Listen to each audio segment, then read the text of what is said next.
By heart చేయాల్సి వస్తుంది. ఓకేనా, రైట్ చిన్న. ఇంకా మనకి ఇక్కడ ప్రధానంగా రాసినటువంటి బౌద్ధ మతానికి సంబంధించినటువంటి ప్రామాణికమైనటువంటి గ్రంథాలలో ఇంకా చూసినట్లయితే మనకు బుద్ధఘోషుడు అనేటువంటి వాడు ఉంటాడు చిన్న. బుద్ధఘోషుడు అనేటువంటి వాడు. ఈ బుద్ధఘోషుడు అనేటువంటి వాడు రాసిన పుస్తకం పేరు ఏం పేరంటే విశుద్ధ మగ్గ అనేటువంటి పేరుతో బుక్ రాస్తాడు సార్. విశుద్ధ మగ్గ అనేటువంటిది బుద్ధఘోషుడు అనేటువంటి వాడు అని చెప్పండి. వసుబంధు అనేటువంటి మరొక బౌద్ధ స్కాలర్ ఉంటాడు సార్, వసుబంధు అనేటువంటి వాడు. ఈ వసుబంధు రాసిన పుస్తకం పేరు ఏం పేరు సార్ అంటే చాలా చాలా ఇంపార్టెంట్ చిన్న. వసుబంధు అనేటువంటి వాడు ఈ వసుబంధు రాసినటువంటి పుస్తకాలలో కనుక మనం తీసుకున్నట్లయితే అభిధమ్మ కోశ అనేటువంటి పేరుతో పుస్తకం రాస్తాడు సార్. అభిధమ్మ కోశ అనేటువంటిది అని చెప్పండి. అభిధమ్మ కోశ అనేటువంటిది బౌద్ధ సారస్వతంలో అద్భుతమైనటువంటిది ఉంటుంది చిన్న. వసుబంధ అనేటువంటి వాడన్న సంగతిని చెప్పండి. వసుమిత్రుడు అనేటువంటి వాడు ఉంటాడు చిన్న. వసుమిత్రుడు అనేటువంటి వాడు, ఈ వసుమిత్రుడు అనేటువంటి వాడు రాసినటువంటి పుస్తకాలలో మనకు ఉన్నటువంటి ప్రధానమైనటువంటి మహావిభాష్య శాస్త్రం అనేటువంటి పేరుతో చెప్పేసేయండి. మహావిభాష్య శాస్త్రం అనేటువంటి పేరుతో పిలుస్తూ ఉంటారు చిన్న. మహావిభాష్య శాస్త్రం చాలా చాలా ఇంపార్టెంట్ చిన్న. ఇదైతే మాత్రం మహావిభాష్య శాస్త్రం అనేటువంటి పేరుతో చెప్పేసేయండి. మహావిభాష్య శాస్త్రం వసుమిత్రుడు రాసినటువంటి ఆ ప్రామాణికమైన గ్రంథం పేరు ఏం పేరంటే మహావిభాష్య శాస్త్రం అనేటువంటిది. దీన్ని కూడా ఏమంటారు సార్ అంటే ద ఎన్సైక్లోపీడియా ఆఫ్ బుద్ధిజం అనేటువంటి పేరుతో పిలుస్తుంటారు చిన్న. ఎన్సైక్లోపీడియా ఆఫ్ బుద్ధిజం అనేటువంటిది అని చెప్పండి మీరు మాత్రం. బుద్ధిజం ఇట్ మీన్స్ బౌద్ధ మతానికి విజ్ఞాన సర్వస్వ గ్రంథంగా పిలుస్తున్నటువంటి కావ్యం ఏంటంటే ఆ యొక్క మహావిభాష్య శాస్త్రం పెన్నుడు బై వసుమిత్రుడు అనేటువంటి వాడు. అండ్ ఆల్సో అశ్వఘోషుడు మై డియర్ స్టూడెంట్స్. అశ్వఘోషుడు అని చెప్పండి సార్. అశ్వఘోషుడు ఎవరు సార్ ఈ అశ్వఘోషుడు అంటే he also court poet of our Acharya నాగార్జునుడు. అశ్వఘోషుడు he penned books in the names actually is popular titles in the names of Indian Milton అని చెప్పండి అబ్బా. ఇండియన్ మిల్టన్ ఆంగ్ల భాషకు ఎంత సేవ చేసిండో బౌద్ధ సాహిత్యానికి మన అశ్వఘోషుడు అనేటువంటి వాడు అంత గొప్ప సేవ చేస్తాడు sir. He was court poet of king Kanishka అని చెప్పండి. ఆయనకు ఉన్నటువంటి ప్రముఖమైన పుస్తకాలు ఏంటి సార్ అంటే బుద్ధ చరితం అనే పేరుతో చెప్పండి అబ్బా. బుద్ధ చరితం రాసినటువంటి ప్రసిద్ధిగాంచిన పుస్తకాలు ఏంటి సార్ అంటే బుద్ధ చరితం అనేటువంటి పేరుతో పిలుస్తారు. సౌందర్యానందం అనేటువంటి పేరుతో బుక్ రాస్తాడు సార్. సౌందర్యానందం అనేటువంటిది అని చెప్పండి. బుద్ధ చరితం, సౌందర్యానందం, సారిపుత్ర ప్రకరణం ఆల్సో బెట. సారిపుత్ర ప్రకరణం రాసినటువంటి పుస్తకాలలో సారిపుత్ర ప్రకరణం అనేటువంటి పేరుతో చెప్పాడు ఆయన. బుద్ధ చరితం, సౌందర్యానందం, సారిపుత్ర ప్రకరణం, వజ్రసూచి అనేటువంటి పేరుతో కూడా రాస్తాడు బిడ. వజ్రసూచి అనేటువంటిది. దీస్ ఆర్ ద వాల్యుబుల్ బౌద్ధ literatures also main source for discussion of Buddhism. బౌద్ధ మత ప్రాశస్త్యాన్ని వెదజల్లుతున్నటువంటి ప్రముఖమైనటువంటి పుస్తకాలు ఏంటంటే స్టూడెంట్స్ గుర్తుంచుకోండి. ఇవాళ అశ్వఘోషుడు అనేటువంటి వాడు, వసుమిత్రుడు అనేటువంటి వాడు, ఆ యొక్క వసుబంధు అనేటువంటి వాడు, బుద్ధఘోషుడు అనేటువంటి వాడు ఉంటాడు చిన్న. మీకు ఇంకా పర్ఫెక్ట్గా నేను చెప్పాలంటే ఇంకొక ఆయన కూడా ఉన్నాడు చిన్న. ధర్మకీర్తి అనేటువంటి వాడు ఉంటాడబ్బా. ధర్మకీర్తి అనేటువంటి వాడు. ఈ ధర్మకీర్తి రాసినటువంటి ప్రామాణికమైన పుస్తకం ఏంటి సార్ అంటే ప్రమాణ కీర్తిక అనేటువంటి పేరుతో పిలుస్తుంటారు చిన్న. ప్రమాణ కీర్తిక, ప్రమాణ పిఆర్ఏ ప్రమాణ కీర్తిక అనేటువంటి పేరుతో చెప్పేసేయండి సార్. ప్రమాణ కీర్తిక. న్యాయ బిందు అనేటువంటి పేరుతో రాసిండు సార్ ఆయన. న్యాయ బిందు అనేటువంటి పేరుతో రాసిండు ఆయన. ధర్మకీర్తిని ఏమంటారంటే బిడ్డ ఇండియన్ కాంట్ అనేటువంటి పేరుతో పిలుస్తారు. ఎవరు సార్ ఈ ధర్మకీర్తి అంటే ధర్మకీర్తి ఎవరు సార్ అంటే నలంద విశ్వవిద్యాలయానికి వైస్ ఛాన్సలర్గా పనిచేసినటువంటి వ్యక్తి అని చెప్పండి. నలంద విశ్వవిద్యాలయానికి ఆయన వీసీగా పనిచేస్తున్నప్పుడు రాసినటువంటి ఒక అపారమైనటువంటి బౌద్ధ సారస్వత గ్రంథాలే ప్రమాణ కీర్తిక అనేటువంటి పేరుతో చెప్పండి. న్యాయబిందు అనేటువంటి పేర్లతో చెప్పేసేయండి. ఇవన్నీ కూడా మన బౌద్ధ విషయాలకు సంబంధించినటువంటి గ్రంథాలుగా. దిగ్నాగుడు అనేటువంటి వాడు ఉంటాడు చిన్న. దిగ్నాగుడు అనేటువంటి వాడు. ఈ దిగ్నాగుడు రాసినటువంటి గ్రంథం ఏంటంటే ప్రమాణ సముచ్చయం అనేటువంటి పేరుతో పుస్తకం రాస్తాడు.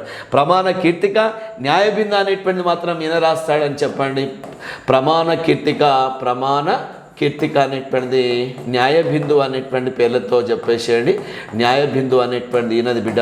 కానీ మన యొక్క దిగ్నాగుడు అనేటువంటి వాడు రాసినటువంటి పుస్తకాలు ఏంటివని ఒకవేళ అడుగుతా మాత్రం మీకు దిగ్నాగుడు అనేటువంటి వాడు ప్రమాణ సముచ్చయం అనేటువంటి బుక్ రాసిండు ఆయన. ప్రమాణ సముచ్చయం అనేటువంటిది. ఇతన్ని ఏమంటారు సార్ అంటే ఫాదర్ ఆఫ్ ఇండియన్ లాజిక్ అంటారు. చిన్న తర్కశాస్త్ర పిత అంటారు ఇతన్ని. తర్కశాస్త్ర పిత, భారతీయ తర్కశాస్త్ర పిత ఎవరు సార్ అంటే ఫాదర్ ఆఫ్ ఇండియన్ లాజిక్ అని ఎవరిని అంటారు సార్ అంటే మన యొక్క ఆయన దిగ్నాగుడు అనేటువంటి వాడన్న సంగతిని చెప్పండి. తర్కశాస్త్ర పితామహుడు అనేటువంటి పేర్లు మాత్రం 100% మీరు గుర్తుంచుకోవాలి బిడ్డ. ఓకేనా డియర్ స్టూడెంట్స్, ఇంకా మనం తెలుసుకునేటువంటి అత్యంత అద్భుతమైనటువంటి విషయాలు ఏంటి సార్ అంటే ఇక్కడ మనం తీసుకునేటువంటి ప్రామాణికమైనటువంటి బౌద్ధ సాహిత్యాలకు సంబంధించి మెయిన్గా మాత్రం ఆచార్య నాగార్జునుడు మీరు పర్ఫెక్ట్గా గుర్తుంచుకోండి సార్. ఓకేనా. అదేవిధంగా అశ్వఘోషుడు అనేటువంటి వాళ్ళు ఇవన్నీ కూడా బౌద్ధ సాహిత్యానికి సంబంధించినటువంటి ప్రామాణికమైనటువంటి మత గ్రంథాలు.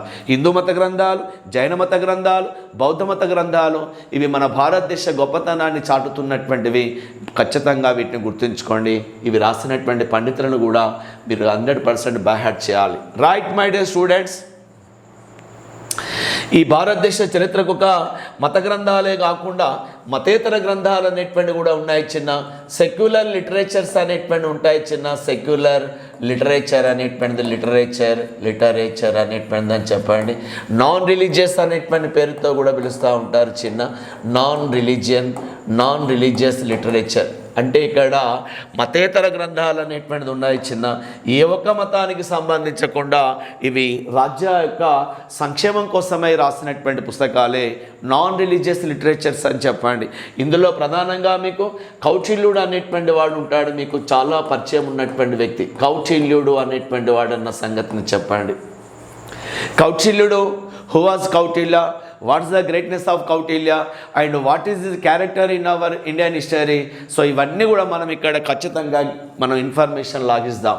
కౌటిల్యుడు the first political philosopher in our Indian history, we know very well. The first Indian political philosopher is another name, Vishnuguptudu, my dear students. Vishnuguptudu. ఇతనికి ఉన్న మరొక పేరు ఏం పేరు సార్ అంటే విష్ణుగుప్తుడు అనేటువంటి పేరుతో పిలుస్తారబ్బా. ఇంకా ఇతన్ని ఏమంటారు సార్ అంటే చాణక్యుడు అనేటువంటి పేరుతో చెప్పండి. చాణక్యుడు అనేటువంటి వాడు విష్ణుగుప్తుడు కావచ్చు, చాణక్యుడు అనేటువంటి వాడు కావచ్చు. ఇంకా ఇతన్ని ఏం పేరుతో పిలుస్తారు సార్ అంటే కౌటిల్యుని ఇండియన్ మాకియావెల్లీ అనేటువంటి పేరుతో మాత్రం మీరు కంపల్సరీ చెప్పాలా. ఇండియన్ మాకియావెల్లీ. ఇతన్ని ఏమంటారు సార్ అంటే భారతీయ మాకియావెల్లీ అనేటువంటి పేరుతో పిలుస్తారు. కౌటిల్యుడు అనేటువంటి వాడు. ఈ కౌటిల్యుడు రాసినటువంటి ప్రసిద్ధిగాంచిన గ్రంథం పేరు ఏం పేరు సార్ అంటే అర్థశాస్త్రం అనేటువంటి పుస్తకం రాసిండబ్బా. అర్థశాస్త్రం. కౌటిల్యుడు రాసినటువంటి ప్రసిద్ధిగాంచినటువంటి గ్రంథం పేరు ఏం పేరంటే అర్థశాస్త్రం అనేటువంటిది. ఈ అర్థశాస్త్రం అనేటువంటి పుస్తకం సాంస్క్రిట్ లాంగ్వేజ్లో రాస్తాడు. అర్థశాస్త్రాన్ని సంస్కృత భాషలో రాయటం జరిగింది. మరి 1905 సంవత్సరంలో దీన్ని మైసూరు గ్రంథాలయంలో దీన్ని ఆర్ శ్యామశాస్త్రి అనేటువంటి వాడు దీన్ని కనుగొంటాడు చిన్న. ఆర్ శ్యామశాస్త్రి అనేటువంటి వాడు దీన్ని కనుగొంటే 1909 సంవత్సరం దీన్ని ఇంగ్లీష్ భాషలోకి ట్రాన్స్లేట్ చేసిండు సార్ ఆర్ శ్యామశాస్త్రి.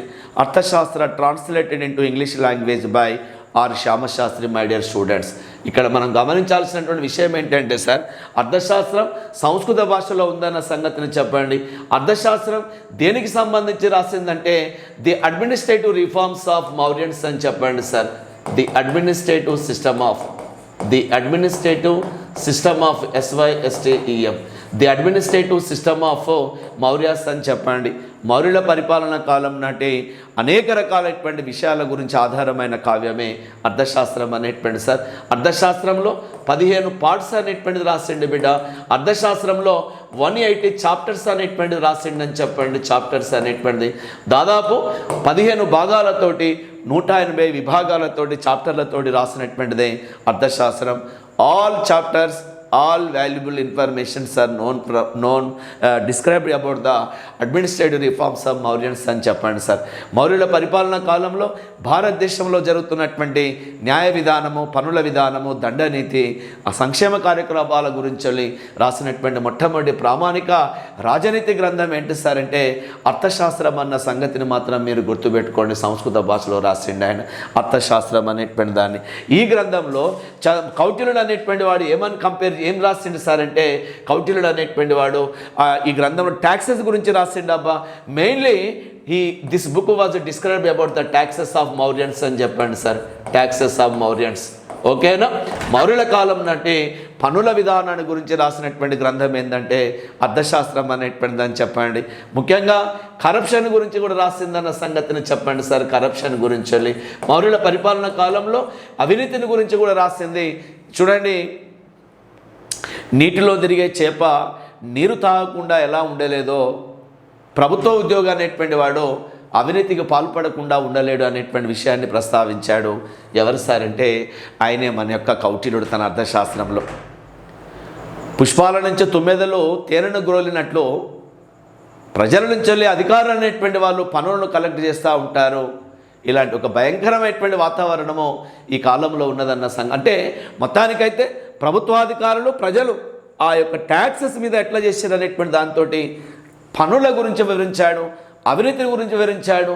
ఈ మౌర్యుల పాలనా కాలంలో ప్రజలకు రాజులు అనేటువంటి వాళ్ళట అంబులెన్స్ సిస్టాన్ని, అంబులెన్స్ అనేటువంటి పద్ధతిని కొనసాగించారు వసతులకు సంబంధించి. నేవీని కూడా అంటే నౌకాదళాన్ని కూడా పోషించిన బిడ్డ. నేవీ దళాన్ని కూడా అంటే నేవీ సెక్టర్ను కూడా పోషించారు అన్న సంగతిని దయచేసి మీరు చెప్పండి.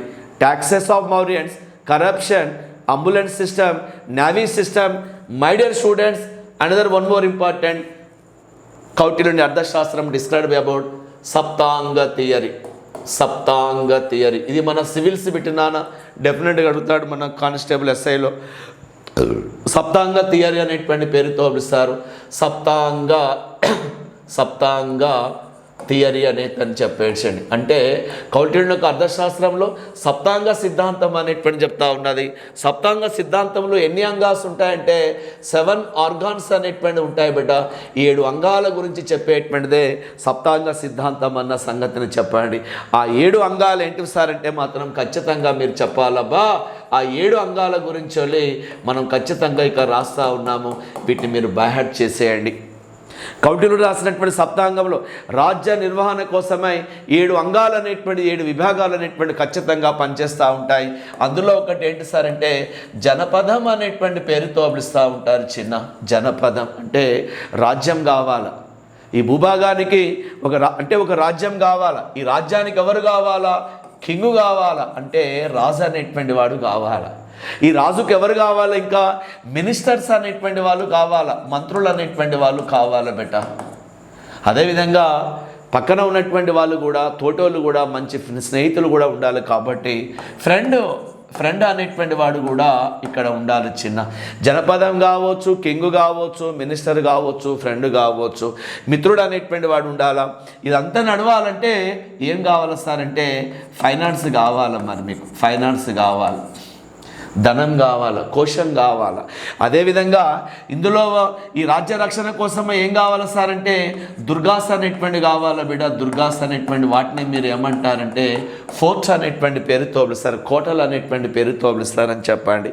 దీంట్లో ఉండేటందుకోసమై ఆర్మీ అనేటువంటిది కావాలి. కాబట్టి ఈ 7 అంశాల గురించి కౌటిల్యుడు తన యొక్క సప్తాంగ సిద్ధాంతంలో ప్రస్తావిస్తాడన్న సంగతిని 100% మీరు చెప్పాల్సి వస్తుంది బిడ్డ. కౌటిల్యుడు రాసినటువంటి మన యొక్క అర్థశాస్త్రంలో సప్తాంగ సిద్ధాంతాన్ని గురించి ప్రస్తావిస్తాడన్న సంగతిని చెప్పండి. కౌటిల్యుడు రాసిన అర్థశాస్త్రంలో ఎన్ని చాప్టర్స్ ఉన్నాయి, ఎన్ని భాగాలు ఉన్నాయి సార్ అంటే 15 భాగాలు. తర్వాత పోతే 180 చాప్టర్లతో రాసినటువంటిదే అర్థశాస్త్రం బిడ్డ. యాక్చువల్లీ ఎవరు సార్ అంటే కౌటిల్యుడు was prime minister of Chandragupta మౌర్యుడు అన్న సంగతిని మాత్రం మీరు గన్ షాట్గా చెప్పండి సార్. చంద్రగుప్త మౌర్యుడు అనేటువంటి వాడు అన్న సంగతిని చెప్పండి. చంద్రగుప్త మౌర్యుని ఆస్థాన ప్రధానమంత్రి కౌటిల్యుడు. Basically Kautilya belongs to Takshashila brahmin and formerly worked as a adviser in the court of the Nanda dynasty. But one day he was insulted by Nanda kings, and due to this cause he left over from Nanda dynasties and he settled in the court of the Mauryas, and he played a key role in Maurya dynasty. He penned one beautiful book in the name of the Arthashastram. It was main source for discussion of the Mauryan administrative systems. Nandula చేత పరాభవించబడ్డ కౌటిల్యుడు ఆ నంద సామ్రాజ్యాన్ని కూలదోయాలనేటువంటి ఉద్దేశంతో ఈ చంద్రగుప్త మౌర్యుడు అనేటువంటి బాలుని దగ్గర తీసుకొని అతనికి కావలసినటువంటి సమస్త క్షత్రియోచిత విద్యలు మొత్తం కూడా నేర్పింపజేసి అతని ద్వారా మౌర్య వంశానికి శ్రీకారం చుట్టింపజేశాడు కౌటిల్యుడు. చంద్రగుప్త మౌర్యుని నాయకత్వంలో కౌటిల్యుని యొక్క సహకారంతో 321వ సంవత్సరంలో మౌర్య వంశం స్థాపించబడ్డది. చిన్న ఆ మౌర్యుల పరిపాలన కాలం నాటి సమస్తమైనటువంటి విషయాలను రాసినటువంటి ప్రామాణికమైన గ్రంథం ఏంటంటే అర్థశాస్త్రం. దయచేసి ఇక్కడ అర్థశాస్త్రం అంటే ఆర్థిక విషయాలను చెప్పే పుస్తకం కాదు బిడ్డ. అర్థశాస్త్రం అంటే మౌర్యుల యొక్క పరిపాలన విధానానికి సంబంధించిన గ్రంథం. అర్థశాస్త్రంలో సప్తాంగ సిద్ధాంతాలు ఉన్నాయన్న సంగతిని చెప్పండి. అర్థశాస్త్రం అల్టిమేట్లీ కింగ్ను చాలా గొప్పగా ప్రస్తావించింది బిడ్డ. కింగ్ యాటిట్యూడ్స్, కింగ్ క్యారెక్టర్ను గురించి అత్యంత అద్భుతంగా ప్రస్తావించిందన్న సంగతిని చెప్పండి. Right. The another one more important, విశాఖ దత్తుడు. వి నో వెరీ వెల్ విశాఖ దత్తుడు. ఓకేనా? మన భారతదేశ చరిత్రలో లౌకికవాద రచనలు అంటే ఏ ఒక్కరి యొక్క ప్రత్యేక దృష్టి కాకుండా ప్రజల యొక్క సంక్షేమాని కోసమై రాసినటువంటి గ్రంథాలలో విశాఖ దత్తుడు అనేటువంటి వాడు ఒక పుస్తకం రాసిండబ్బా. ముద్రారాక్షసం అనేటువంటి పేరుతో రాసిండాడు. ముద్రారాక్షసం. విశాఖ దత్తుడు రాసినటువంటి ఒక ప్రామాణికమైన గ్రంథం ఏంటంటే ముద్రారాక్షసం. దీంట్లో ఆ యొక్క క్యాస్టిజాన్ని గురించి రాస్తారు సార్. క్యాస్టిజం మౌర్యుల కాలంలో చంద్రగుప్త మౌర్యుడు అనేటువంటి వాడు ఒక లో క్యాస్ట్కి సంబంధించినటువంటి వాడు అని చెప్పిండు madam. Low caste. According to ముద్రారాక్షసం, our Chandragupta Maurya belongs to low community, depressed community. అణచివేయబడ్డటువంటి కులానికి సంబంధించినటువంటి వాడు, ఒక హీన కులానికి చెందినటువంటి వాడు అని చెప్పి చంద్రగుప్త మౌర్యుడు అనేటువంటి వాడు హీన కులస్థుడు అనేటువంటి విషయాన్ని గురించి రాసినటువంటి పుస్తకం ఏంటంటే ముద్రారాక్షసం అన్న సంగతిని చెప్పండి. ఆ ముద్రారాక్షస గ్రంథకర్త ఎవరు సార్ అంటే విశాఖ దత్తుడు అనేటువంటి వాడు. విశాఖ దత్తుడు ఇంకోటి కూడా రాసిండబ్బా.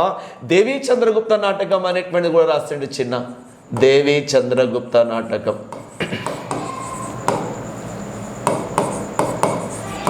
నానా ఈ దేవీ చంద్రగుప్త నాటకంలో రెండవ చంద్రగుప్త విక్రమాదిత్యుడు అనేటువంటి వాడు వాళ్ళ అన్న అయినటువంటి రామగుప్తుడు అనేటువంటి వాడిని చంపివేసి ఆ రామగుప్తుని యొక్క భార్య అయినటువంటి ధృవాదేవి శకుల యొక్క చెరలో ఉంటే ఆవిడను విముక్తి చేసిండు. ఆ విషయాల గురించి ప్రస్తావించినటువంటి గ్రంథమే దేవీ చంద్రగుప్త నాటకం. ధృవాదేవి రెండవ చంద్రగుప్తుల యొక్క వివాహ ఘట్టాన్ని గురించి రాసినటువంటి నాటకంగా ఈ యొక్క దేవీ చంద్రగుప్త నాటకం అనేటువంటిది. దాన్ని రాసినటువంటి వ్యక్తి ఎవరు సార్ అంటే విశాఖ దత్తుడు అనేటువంటి వాడు రాస్తాడు. చిన్న రెండు పుస్తకాలను కూడా మీరు గన్ షాట్గా గుర్తుంచుకోండి. My dear students, the another one more important, ఇంకా చెప్పాలంటే మనకున్నటువంటి బాణుడు అనేటువంటి వాడు ఒక పండితుడు ఉంటాడు. చిన్న బాణుడు అనేటువంటి వాడు.